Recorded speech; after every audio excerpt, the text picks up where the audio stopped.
with looking at the players that are making their return and perhaps the new face that's in the crowd, I think the other thing that folks sort of take a look at whenever these rosters drop is the omissions, right? Like who's missing. And we touched a little bit on how Alex Morgan isn't being included in this roster, referred to in the press release initially as a knee injury that she's dealing with, but sounds like when asked about it in the press conference, Andonovski alluded to it also as something maybe a bit more precautionary, not something that they want to aggravate further, perhaps with heavier match loads on it. So unknown, right? I guess we'll find out for sure how tough that knee injury is with San Diego Wave having a match tomorrow on Friday against North Carolina Courage. I had mentioned specifically within the press conference when asked about it, if the game that they were going up against England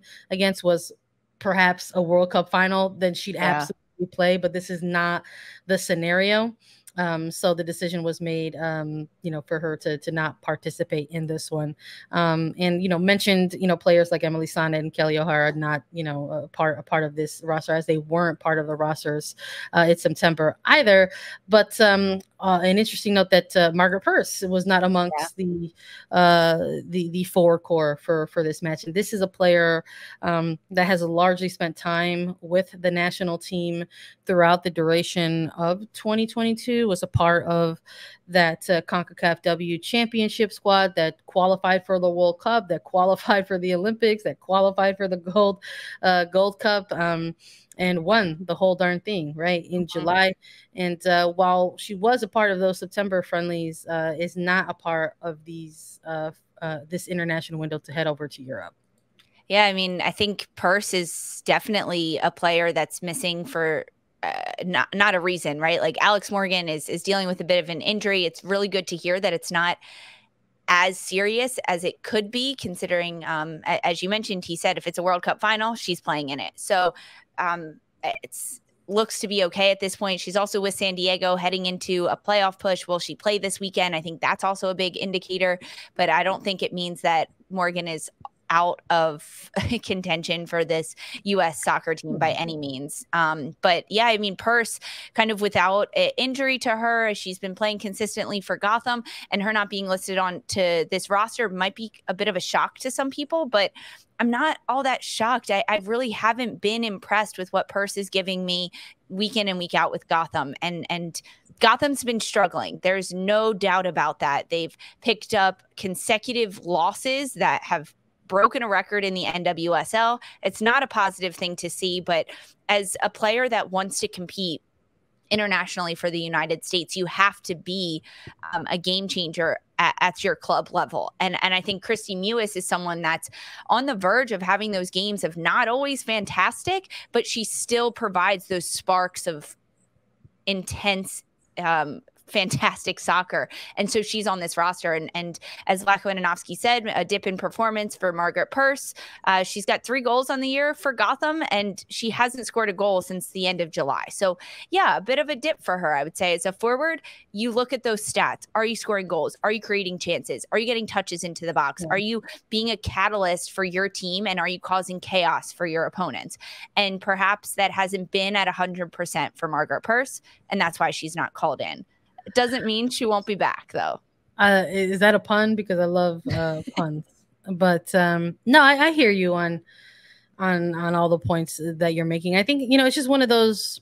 I think it's just one of those absences that you take note of, and you sort of also try to line up the circumstances that are involved in it, right? So, like hearing Vlatko kind of speak about it in the press conference and alluded to the fact that, hey, like her form has taken a dip, and then kind of connecting those dots a little bit to, club play a little bit, her performance with Gotham over, the last two seasons maybe is a little bit different compared to 2021 and 2022. But her club play is what, essentially got her, more call ups into, Andonovski's program here. So I'm curious, you start sort of looking at what's left in the calendar year. It's the final match weekend of NWSL, and Gotham has absolutely struggled this year, right? So it's kind of like, where is the opportunity to improve one's form, or to show one's form, or improvement within those areas, or within the position specifically? Because one of the things that happened during Andonovski's time, and Purce being one of these players that has been called in under his tenure as head coach, is he absolutely made the switch for Purce, initially being called in as a defender, as an outside back, and under his time, she has been pushed higher up the pitch, which I know many of us out there were excited about. But these current forms with someone like Sophia Smith or Mal Pugh, right? He mentioned Alex Morgan, obviously, and just sort of saying like this isn't a time to maybe sort of have her included in this particular roster going overseas. But it's just like the timing of everything, and you're just kind of like, I'm wondering again where that opportunity is going to come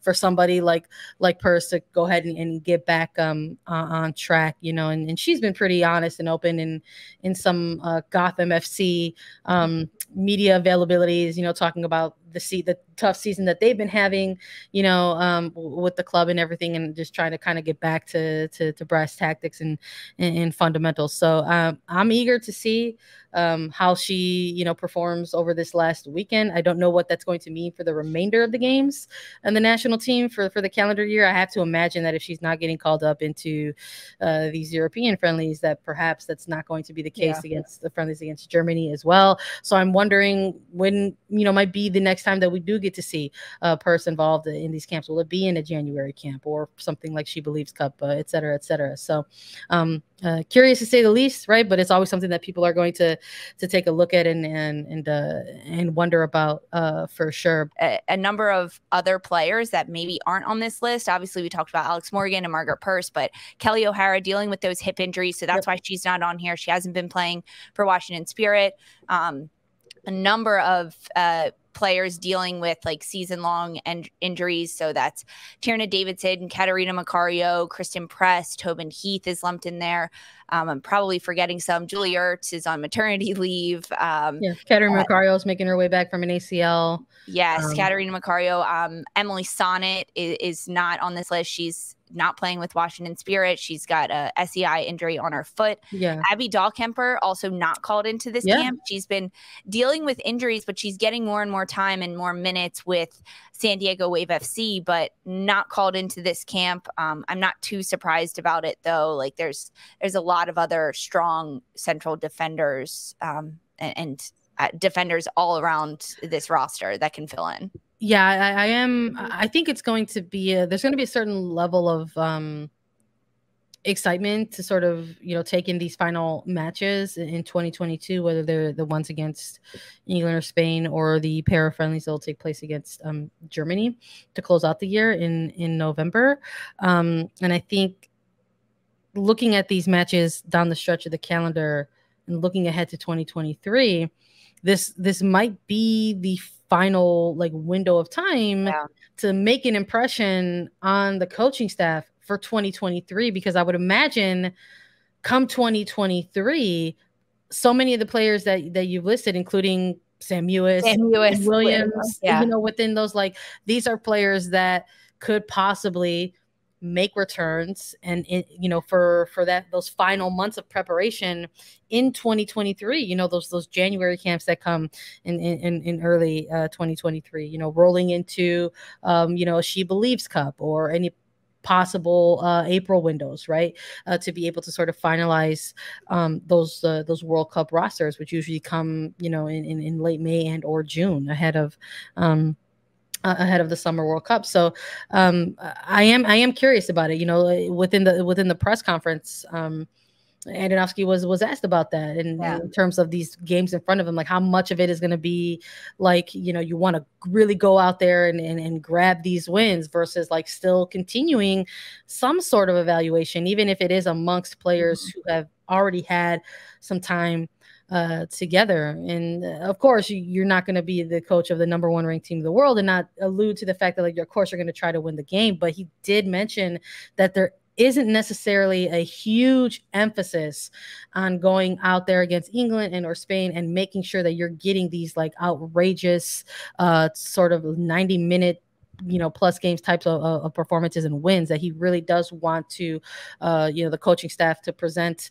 certain challenges to the team and see how certain individuals or collections of individuals respond to those challenges going up against these particular oppositions. So, I mean, I think it's a great point you make about these players that are being called in right now need to make incredible impressions based on the talent of the players that are currently injured and will be back in just a few months' time. I mean, when you look at like the defenders, Crystal Dunn is already back in this list, which takes up another spot. And when you look at players like Tierna Davidson that are coming back in, like that's another spot that I think